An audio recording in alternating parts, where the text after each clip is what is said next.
Nobody tells you how cold television studios get. The air conditioning runs constantly, blasting, keeping the lights from melting everyone under them. Johnny Carson's studio is no different. Bruce Lee sits backstage, rubbing his hands together, trying to stay warm, trying to stay focused, trying to ignore the tension he cannot quite place. He has been on Carson twice before, but tonight feels different, heavier. Something he cannot identify is waiting. Linda squeezed his hand before he left the house. "Be yourself," she said. "That's all you ever need to be." Brandon hugged his leg. Shannon waved from her high chair. A normal family moment, a normal Friday night. Except Bruce is about to go on the biggest talk show in America and speak to 70 million people. About to represent not just himself, but every Asian person trying to make it in Hollywood, trying to be seen, trying to matter. That weight never gets lighter, never gets easier, never stops pressing down. The monitor in the green room shows everything happening on stage. John Wayne sits in the guest chair. The Duke, American icon, Western legend, symbol of everything traditional, everything conservative, everything that calls itself real America. He is wearing what he always wears: cowboy hat, Western shirt, boots, playing the part even off-screen, even in casual conversation on a late-night set. That is who John Wayne is, who he has always been, who he will always be. The cowboy, the hero, the American, capital A. Unmistakable. Undeniable. Johnny is asking about his new film, some Western. They are always Westerns with Wayne.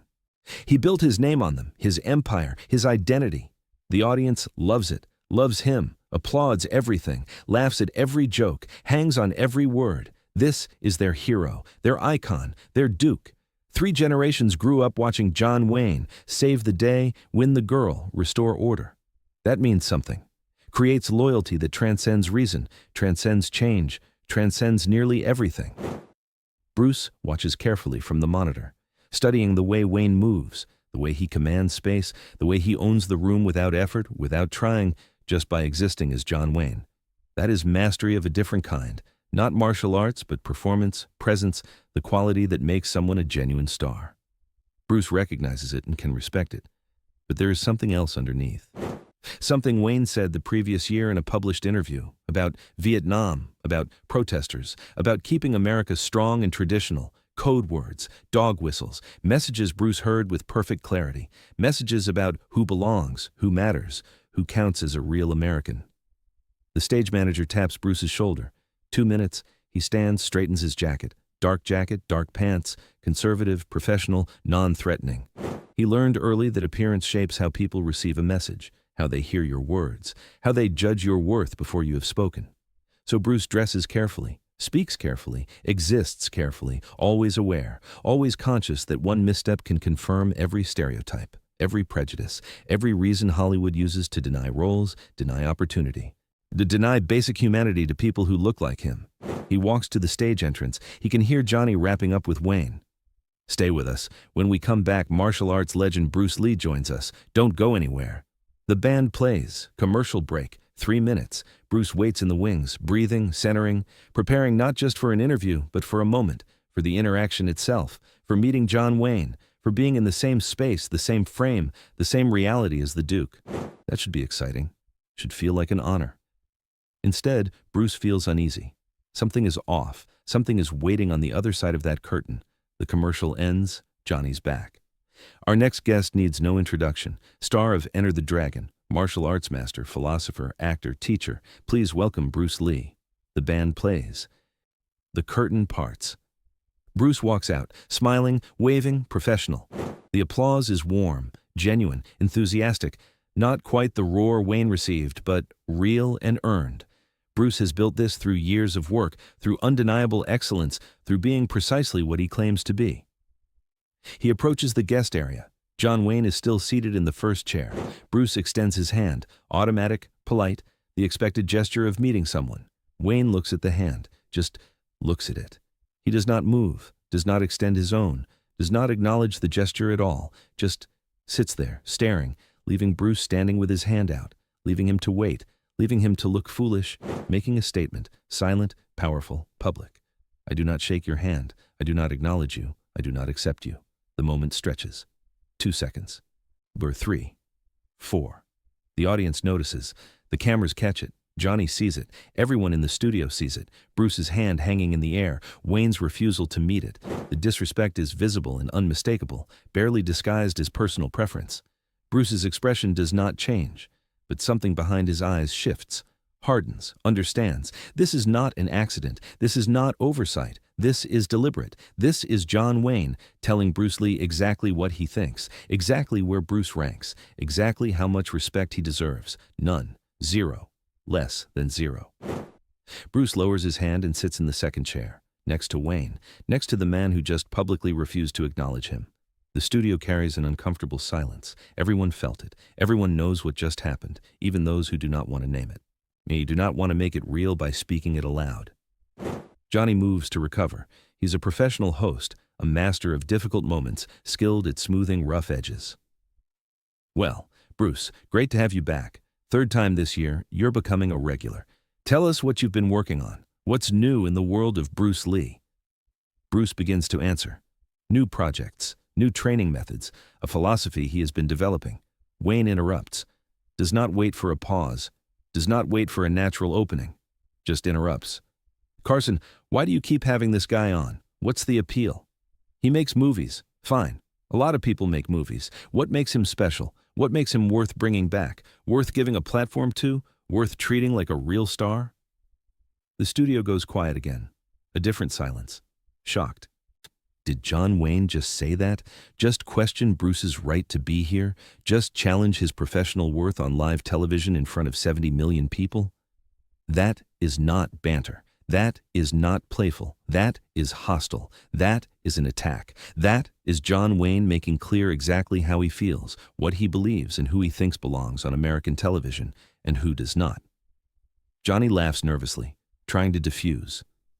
Duke, come on. Bruce is talented, really talented. His movies are huge. Enter the Dragon broke records. He's a legitimate star, a legitimate guest, a legitimate... Legitimate? Wayne interrupts again. What's legitimate about play fighting? About choreographed movie battles? About pretending to be tough? Real toughness is what I did, what my generation did, westerns, war films. Real American stories built on real American values. This kung fu material? It's foreign. It's different. It's not what built this country or made it great. It's imported. It's other. It's not us. The mask is off now. The subtlety abandoned. Wayne is saying it directly, clearly, publicly. Bruce Lee does not belong. Asian culture does not belong. Kung fu does not belong. Different does not belong. Only traditional American values matter. Only Western films matter. Only people who look like John Wayne matter. Everyone else is imported. Other, not us. Bruce sits perfectly still, face neutral, controlled. Years of martial arts training have given him the discipline not to react emotionally, not to let anger direct his response. But he is processing everything, this public rejection. This platform being used to diminish him, and everyone who looks like him, everyone who fights like him, everyone who represents something outside the narrow definition of traditional American masculinity that Wayne has spent his career embodying and defending. Mr. Wayne, Bruce says quietly, voice controlled, precise, each word measured. I respect your work. I respect your contribution to American cinema. I respect your place in this country's culture. You are a legend, an icon, a symbol of a particular era and a particular set of values. But I respectfully disagree with your conclusion, with the implication that different means inferior, that foreign means lesser, that new approaches diminish established ones, that there is only one way to tell stories, one way to demonstrate courage, one way to represent strength, one way to be American. Wayne scoffs. You're not American. You were born in San Francisco, sure, but you're Chinese. You represent Chinese culture, Chinese martial arts, Chinese values. That's fine for China, for Hong Kong, for wherever your roots are. But this is America. We have our own culture, our own values, our own way of doing things, importing foreign concepts, foreign fighting, foreign everything that dilutes us, weakens us, makes us less American, less pure, less what we're supposed to be. The words hang there. Ugly words. Words that should not be said on national television, that should not be thought, that should not exist in professional discourse. But they are out now, said publicly, broadcast nationally, witnessed by 70 million people. John Wayne just said, on live television, that Bruce Lee makes America less pure, less American, less worthy, because he is Chinese, because he is different, because he represents something other than white Western masculinity. Johnny looks panicked. This is a disaster. This is a PR crisis. This is everything wrong happening in real time on a live broadcast. He is searching for words, searching for a way to intervene, to salvage something, to prevent this from becoming the defining scandal of his career.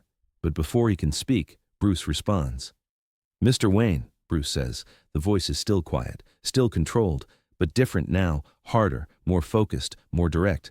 "You talk about purity, about American values, about what makes this country great. Let me tell you what I think makes America great. Diversity, inclusion, as opportunity for everyone. Not just people who look a certain way, not just people from certain backgrounds, not just people who fit a narrow definition of what is acceptable. America is exceptional because it welcomes difference, embraces difference, learns from difference. The moment America decides there is only one acceptable culture, one acceptable approach, one acceptable way to be American, that is the moment it stops being what my parents believed it was when they came here, stops being what millions believed when they made the same decision. The promise that hard work, talent, and genuine excellence matter more than where you are from, what you look like, how you are different from whoever happens to be defining the standard." The studio is completely still. A different kind of silence now, attentive, absorbing every word. This is not simply a comeback. This is a clearly articulated position about what American identity means at its most honest.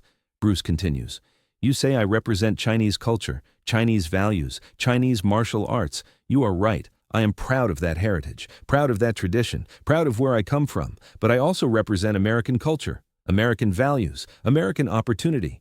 Because America gave me a chance to succeed on merit, on skill, on being undeniably good at what I do. That is American. That is the American dream. That is what this country promises. And when you say I make America less pure, you are saying the American dream is not real, is not available to everyone, is only for people who look like you, come from where you come from, represent what you represent. That is not a value that builds countries. That is what makes cultures stagnate, what makes civilizations collapse, refusing to learn, refusing to grow, refusing to embrace what is different, refusing to evolve." Wayne's face is red, angry, uncomfortable. He is being challenged, being told his values are limited, his worldview is narrow, by a Chinese martial artist, by someone he does not see as equal, as worthy, as having the standing to question an American icon. But Bruce is not finished. You make Westerns. I respect that. You tell stories about the frontier, about cowboys, about establishing civilization, good stories, important stories, American stories, but they are not the only American stories. My story is American too. Immigrant parents, hard work, overcoming prejudice, overcoming discrimination, overcoming people telling me I do not belong, cannot succeed. She should go back to where my family came from. But I persisted. I worked, I proved myself, I became successful. That is an American story. That is the American dream.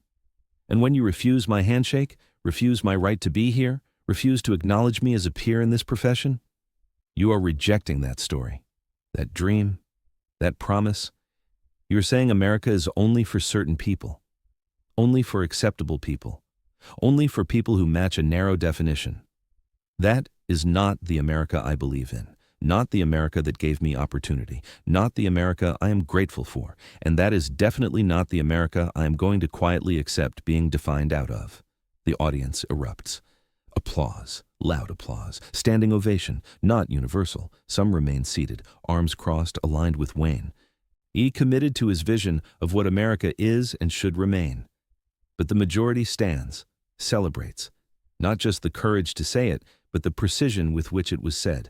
No name-calling, no descent into the tone of the attack, just a principled, articulate response that defines a larger and more honest vision of what the country is, what it should be, what it must become to survive as what it promises to be.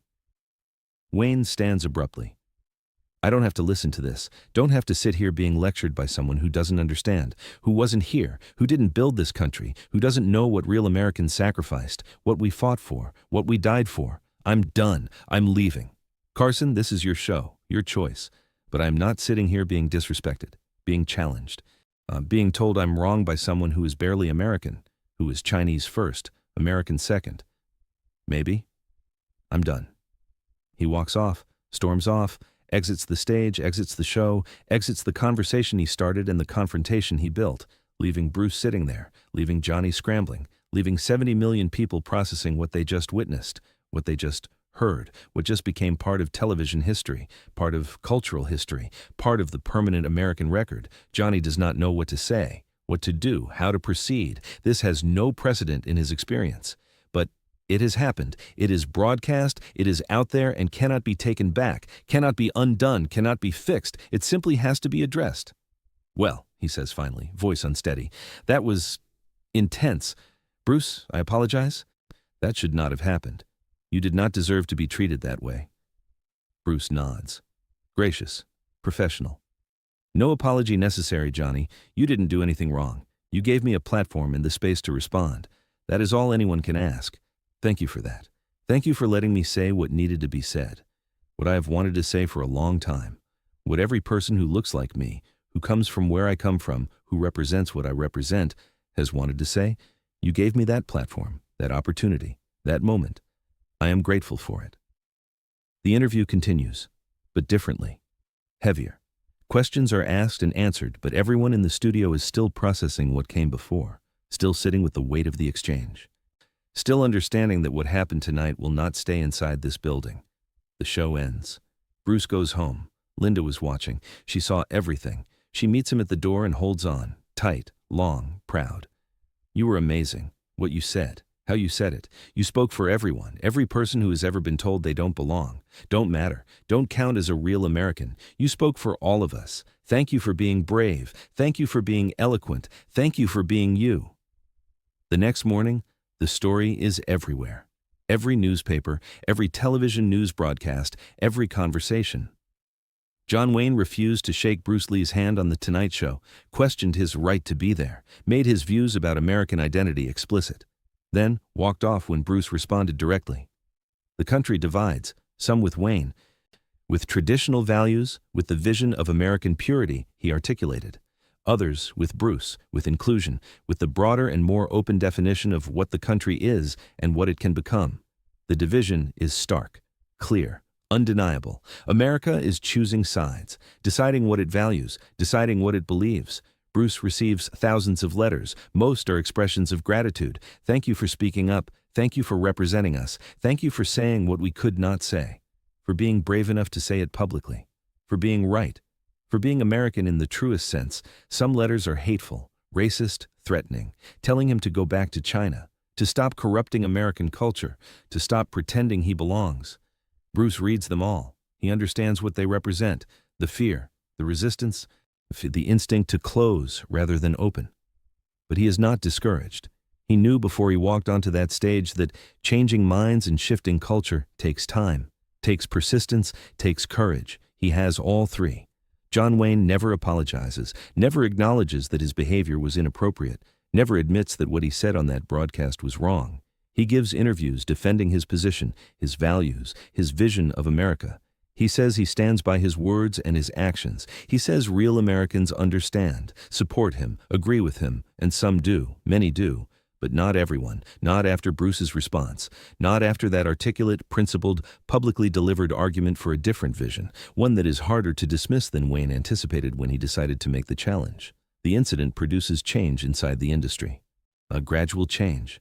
Incomplete change, but real change. Hollywood becomes more conscious, more aware of how Asian performers are treated, how Asian stories are told, how Asian culture is represented on American screens. It is not overnight, it is not enough, but it is a beginning, a crack in something that had been sealed. Bruce Lee making a difference not only for himself, but for everyone who came after, everyone who looks like him, everyone who represents something outside the traditional Hollywood definition of a leading man. He created space, created possibility, created a precedent that the door could be opened wider. Years later, after Bruce has died, people still reference it, still cite it as a defining moment, a cultural moment. A moment when the country's divisions became visible in a way that could not be ignored or explained away. John Wayne refusing to shake Bruce Lee's hand. What Bruce said in response. The studio frozen, the audience rising. The two visions of America in direct public nationally broadcast collision. What it revealed about where the country was, what it suggested about where the country needed to go. That is the story. That is what happened when two competing definitions of American identity met in the same studio in adjacent chairs under the same lights. Traditional against evolving, closed against open, the past in direct confrontation with the future, on The Tonight Show, in front of 70 million people. One moment, one exchange, one response that refused to be quiet, refused to concede the point, refused to accept a smaller definition of what America is and who it belongs to. Creating a conversation that lasted long beyond the broadcast, proving that one voice, one platform, one refusal to back down can shift something, can move a culture incrementally closer to what it promises to be. For everyone, not just for the people whose place in it has never been questioned, for everyone. That is what Bruce Lee defended that night. That is what his words made more real, more possible, more difficult to deny, for everyone, forever.